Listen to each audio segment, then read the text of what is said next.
Pemirsa, kita lanjutkan obrolan kita yang tadi sempat tertunda ya, karena kita harus jeda. Monggo, Pak Bambang dilanjutkan tadi terkait dengan upaya-upaya yang dilakukan ya untuk menyehatkan kembali tanah agar produksinya berkualitas. Oh iya. Sampai tadi masalah pemupukan. Iya. Kami tidak selalu harus menuntut pupuk kimia karena di tempat kami malah mengupayakan adanya pupuk selain kimia. Mudah menyadari masyarakat karena terlalu banyak pupuk kimia, satu, struktur tanah rusak dengan bukti bahwa tanah menjadi keras. Terus upaya yang dilakukan oleh masyarakat bagaimana? Yaitu dengan cara, kalau di masyarakat bagian petani ya Mbak, itu kan mempunyai pupuk sendiri. Dari pupuk kompos ataupun pupuk kandang. Bahkan masih berupaya lagi Mbak, berbagai cara, contohnya membuat adanya biosoka yang sekarang sudah secara nasional itu hampir secara nasional menggunakan itu semuanya. Itu sering Mbak di tempat kami dilakukan semacam itu. Nah ini dalam hal untuk mendorong kepada para petani supaya terjadi perubahan dari kimia ke kompos yang menjadikan tanah menjadi lebih baik. Dengan sendirinya produk misalnya Mbak padi akan menjadikan lebih bagus, baik pertumbuhan dan kualitasnya. Tapi kalau padi di tempat kami terlalu banyak diberikan pupuk urea karena zat-zat kimianya, itu nanti malah Mbak gopok Mbak. Apus Mbak, Ibu tahu ya Mbak ya? Gopok itu artinya ini Mbak, gabuk itu loh Mbak. Jadi pucuk itu harusnya yang berisi malah sudah terbakar dulu Mbak.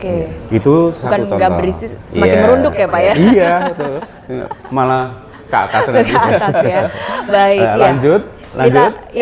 Kita ke Pak Sarno dulu ya Bapak ya. Baik, Pak Sarno ini kan berarti salah satu kelompok tani yang memang sudah dibina sukses berarti ya Pak ya, dari 2017 mendapatkan bantuan sampai 2023 ini sudah cadangan pangannya 6 ton.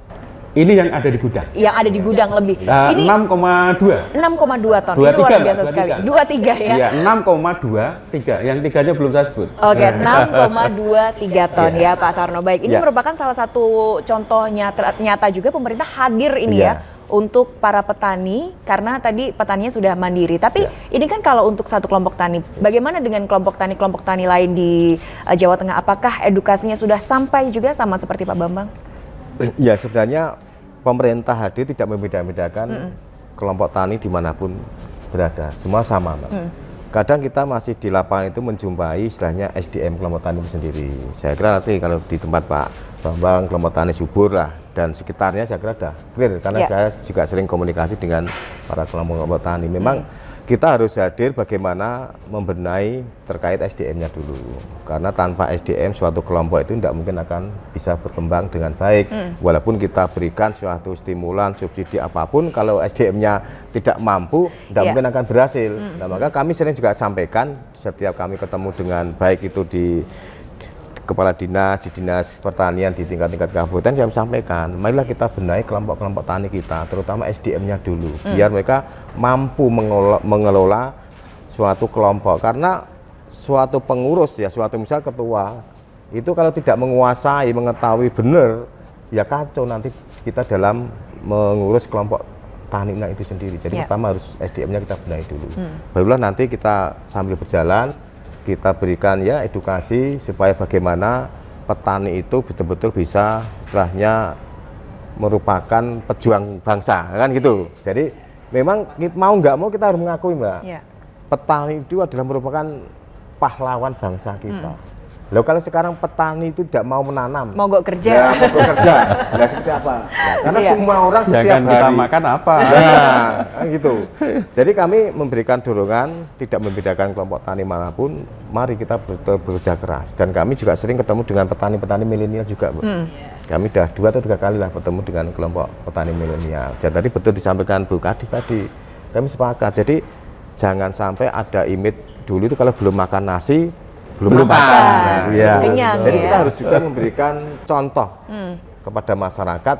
Kalau karbohidrat itu tidak hanya dari beras atau nasi saja. Betul sekali. Di sekarang ada nasi porang, nasi jagung, mie mokap, singkong, banyak. Dan saya sebut contohkan, saya tidak makan nasi, ya, saya tetap sehat kan gitu. Nah, jadi kami nggak lemes ya Pak nggak ya? Lemes enggak. Itu kami ya kalau ketemu jagung ya ketemu makan jagung, ketemu kentang kami makan kentang, tidak masalah.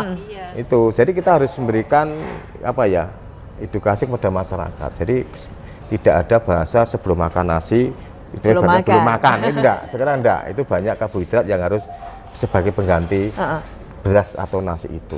Dan kami betul-betul akan berkomitmen lah di Komisi B akan mendorong betul bagaimana kesediaan pangan di Jawa Tengah kan betul-betul aman, subur melimpah, bisa memberikan kepada daerah yang lain. Amin. Dan kami juga berharap marilah kita jaga RT RW kita. Jangan sampai lahan subur untuk pertanian kita alih fungsikan untuk industri, untuk ya perumahan. Nah itu harus diperketat itu. Jangan sampai mudah memberikan izin alih fungsi. Itu.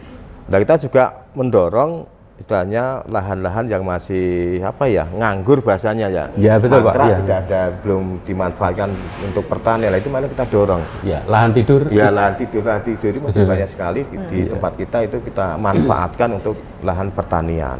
Ya walaupun suatu misal ibarat kalau di Jawa itu di kampung itu tak ada hujan kan itu bisa nanam padi hanya 1 kali atau 2 kali. Nah, kita juga bisa berusaha membuat dorongan kepada pemerintah untuk memberikan bantuan sumur dalam yang kita untuk manfaatkan untuk pertanian itu. Iya, baik. Ya. Terkait dengan stabilitas harga, ini bagaimana kalau di Jawa Tengah sendiri Pak Sarno? Ya memang terkait harga dilema, gitu. Kalau harga murah, konsumen senang. Tapi Pak Tani yang mengeluh, yang mengeluh, operasionalnya tinggi, harganya murah. Nah kalau nanti harganya tinggi, konsumen mengeluh, petaninya yang senang. Nah itu memang sulit kalau kita mengatakan suatu berpihak kepada yang harga tinggi atau yang murah. Nah, sebenarnya kalau kita lihat saat ini itu masih harga yang terjangkau dan Pak Tani stabil. Itu juga senang, stabil lah sebenarnya. Jadi seharusnya kalau kami di Jawa Tengah ini tidak ada beras dari luar masuk, sudah aman kok. Sudah bisa mencukupi sendiri ya? Sudah berdaulat? Iya, sudah. Sebenarnya kalau kita kelola betul, itu sudah cukup lah. Apalagi di Jawa Tengah ini kan merupakan lumbung pangannya. Nah, apalagi di Boyolali sekitarnya kan, Klaten, ya Sukoharjo, termasuk Boyolali, itu merupakan produksi beras yang tinggi di sini juga, dan kualitasnya juga bagus. Gitu loh.